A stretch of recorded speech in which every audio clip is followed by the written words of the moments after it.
I just taught 4 masterclasses on escaping the low bid trap. And as I reflect about that, I go back to a story when I was with a client who absolutely loved the service that our company provided, and she admitted she'd have to go to bid every year, and so they did, and they invited some service providers that they did not know of, but thought that they would just be inclusive, no harm, no foul, cost them nothing, but to their disbelief, they found those companies, both of them, are willing to do the scope that we had provided for less than what we charge.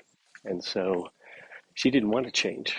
And so she confessed, like, oh my gosh, we found somebody who's less, and we don't want to change.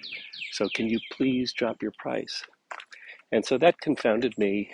That was one of my first weeks with my client, my cleaning company client.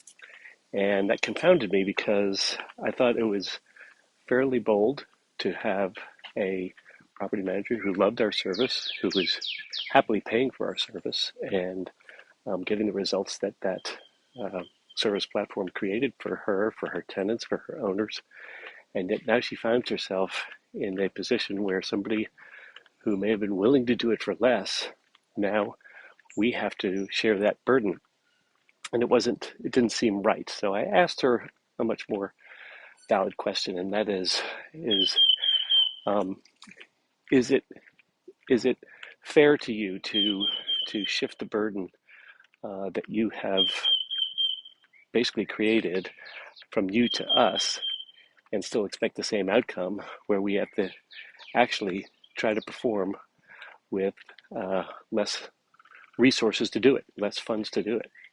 And so she didn't have a comeback. She didn't know how to do it any other way. She's like, what is another way? And I said, well, the other way is thinking about things from more of a totality of value.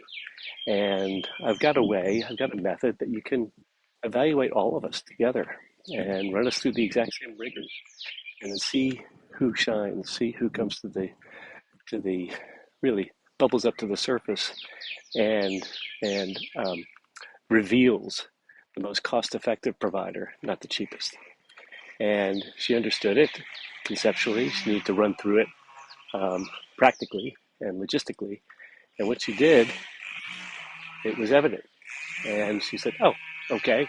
Now I see. How come I've not been taught this before?" And that's the issue. Nobody's teaching it.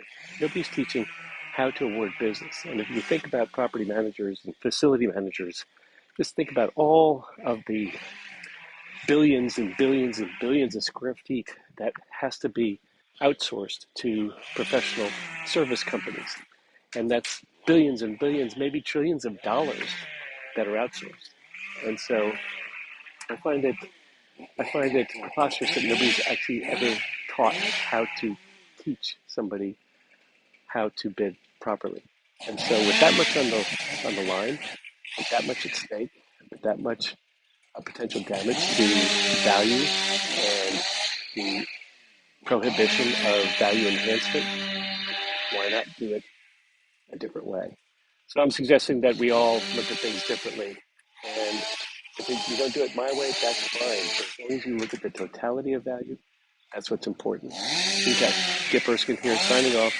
Values Driven Coaching. I hope this resonates with you. If you have more information, like it, share it, and then respond back to me, and I'll get back to you. We'll talk more.